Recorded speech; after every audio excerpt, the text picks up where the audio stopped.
Hey, when you get to the back half of those fantasy baseball drafts, a lot of times you're using those picks to pinpoint guys that other people aren't looking for, but could potentially offer you some decent upside. We're looking at those breakout players with those picks, and I've got 5 guys right here you should consider.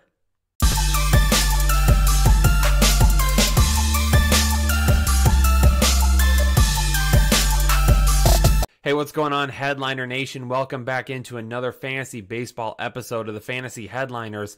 And once again, going to be talking about some guys you should target this year. This show's a little bit different than the other ones I've done. We're going to be talking about breakout players. 5 guys that I think could offer you potential breakout seasons, but a little bit different than normal. I'm talking about 5 guys that could potentially start the year in the minor leagues. So these are guys that either A, you could get off waiver wire, or B, maybe use a last round pick on as just a waiver to see what happens. That's what I would recommend with these guys. And this was some research that I was doing. Fantasy Pros reached out to me as well and asked me to help contribute to an article where several analysts, several experts, because I'm one of the expert rankers over at Fantasy Pros for Fantasy Baseball, asked us to talk about players that we thought might start the year in the minor leagues. So these are some guys that I did some research on, and obviously I had to bring the information here to Headliner Nation as well. So let's jump into these 5 guys and see who could offer you the best chances to help this season. First person I'm going to be talking about is Jesus Luzardo from the Oakland Athletics, starting pitcher. The kid still young, only 21 years of age, has only spent 2 years in the minor leagues. He is currently number 7, the number 7 top prospect according to Baseball America, number 12 by Major League Baseball, and number 13 by Baseball Prospectus. This is a kid, again, only 2 years in the minor leagues right now, but he's looked fabulous in those 2 years. A 2.53 ERA, over 152 and 2/3 innings, only 124 hits, 177 strikeouts. So the kid's electric. He's got an electric left arm, and he's going to strike a lot of guys out, but there's also something else he does very well, and it's control. And you don't see a whole lot of power pitchers that are able to find pinpoint accuracy, really work each side of the plate, paint that black. A lot of power pitchers have issues and might leave pitches over the plate one too many times, but Luzardo is looking to be a guy that is going to be a power pitcher but can really spot up all of his pitches as well. He has pinpoint accuracy. He also keeps the ball down in the zone. He gets a lot of ground ball outs. You're not going to see him give up a ton of home runs. He really just offers you the best of both worlds. Now, will the Athletics start him in the rotation this year? More than likely not. Same thing with Vladimir Guerrero Jr., where the Blue Jays will be keeping him in the minor leagues.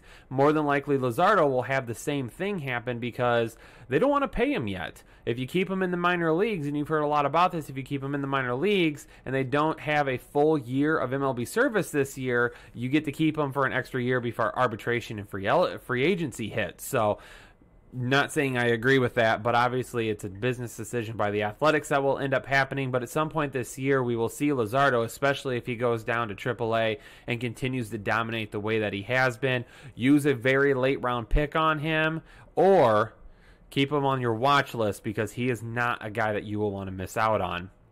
Moving on to the next pitcher that I have on this list, Mike Soroka, starting pitcher from the Atlanta Braves. This is a guy that more than likely would have had a spot in the rotation saved if it had not been for a shoulder injury in June of last season. Right now, currently the 25th number prospect by Baseball America, 24 by Major League Baseball, 53 by Baseball Perspective. That's a little bit low for me because I think he's a lot better than that. Now, his time in the major leagues, he's looked all right.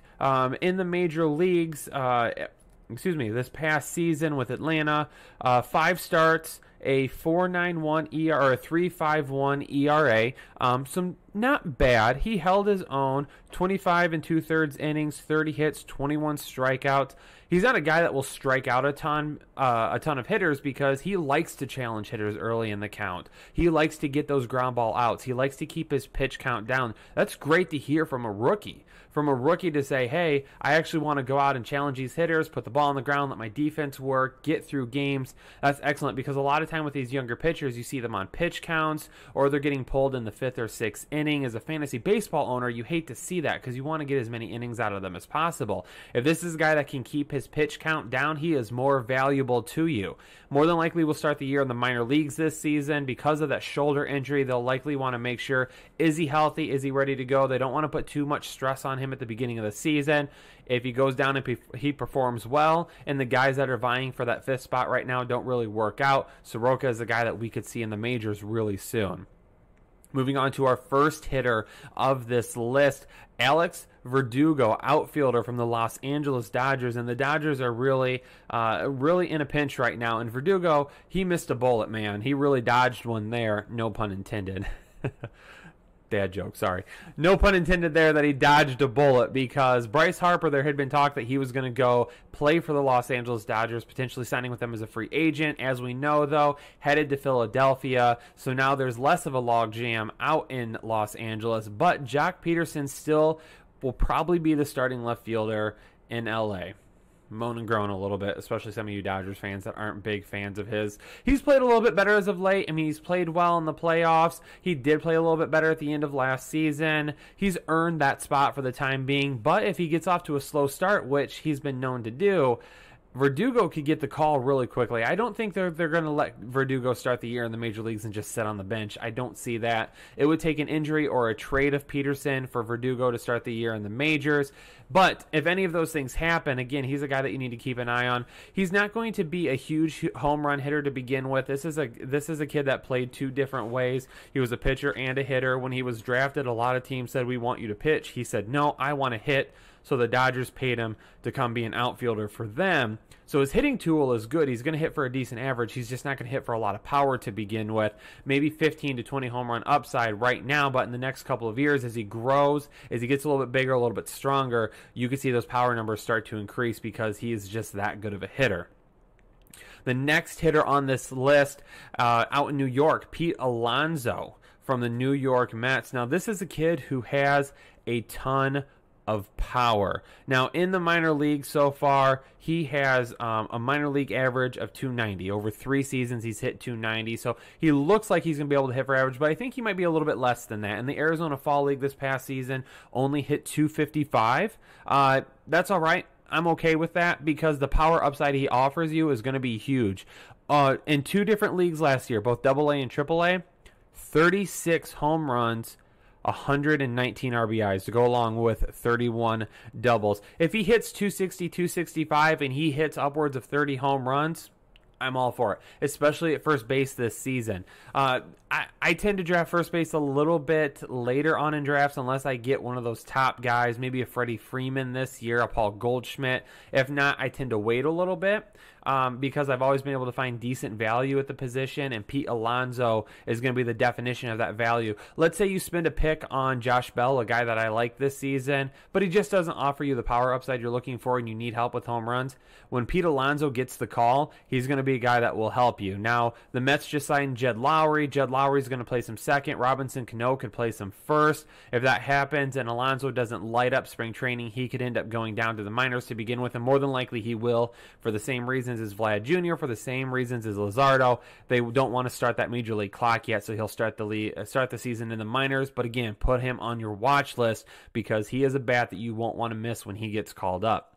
The final player on this list is one a lot of us may know at this point. He hasn't had a chance to make his major league debut, but Brendan Rodgers from Colorado. Second baseman, shortstop, even some third base. He's all over the place. Obviously, Nolan Arenado getting that huge deal to stick in Colorado, so Rodgers won't be playing any third base. Trevor Story at short. It's the right side of the infield that he's going to have to aim for. So Hampson, who's going to be playing second base to start the year, the reason he's going to be in the lineup for the Colorado Rockies is because he's good on the base pass. He has a lot of stolen base upside and potential, but if he doesn't hit to start the year, Brendan Rodgers is a guy that they could call on pretty quickly because he is a fabulous hitter, one of the best hitters in the minor leagues. Average was a little bit down last season, but that's okay. Give me a hitter of his caliber in Coors Field, and you have so much upside, it's not even funny. Daniel Murphy, a guy that's had some injury issues the last couple of years, is going to be playing first base. Who knows if something happens there? Maybe Rodgers gets a chance to play at first base a little bit as well, but second base is probably his route to the majors, and it's going to be sooner rather than later before we see him because I've already mentioned it. He is a fantastic fantastic hitter. So he's probably not a guy that you're going to want to draft unless there's an injury between now and opening day, but he's a guy that needs to be on your watch list because when he gets the call, he needs to be added immediately. Thanks so much for joining us on this episode. Really do appreciate it. Love diving into these guys here. They're guys that I'm going to be targeting in Dynasty Leagues. I already own some of them. I'm going to grab the other ones before the season starts. But make sure you're keeping an eye on all of them on your watch list. Again, on the Fantasy Headliners, one of the most interactive channels you're going to find here on YouTube. Leave us a comment below. Is there a breakout that you're looking at? What do you think of these guys? Are you going to end up targeting any of them? Are they already on your rosters? Let us know in the comments below. We'll make sure to get back to you. And also, if you'd like the information, give the video a like. Really appreciate that. And if you're not a subscriber to Headliner Nation, please do that and let us know so we can welcome you to this fantastic community that we have here. Thanks so much for checking out this episode. Head over to Twitter as well. Follow all of us on Twitter there. Thanks so much. Check out the next video. We'll see you then. Have a good one.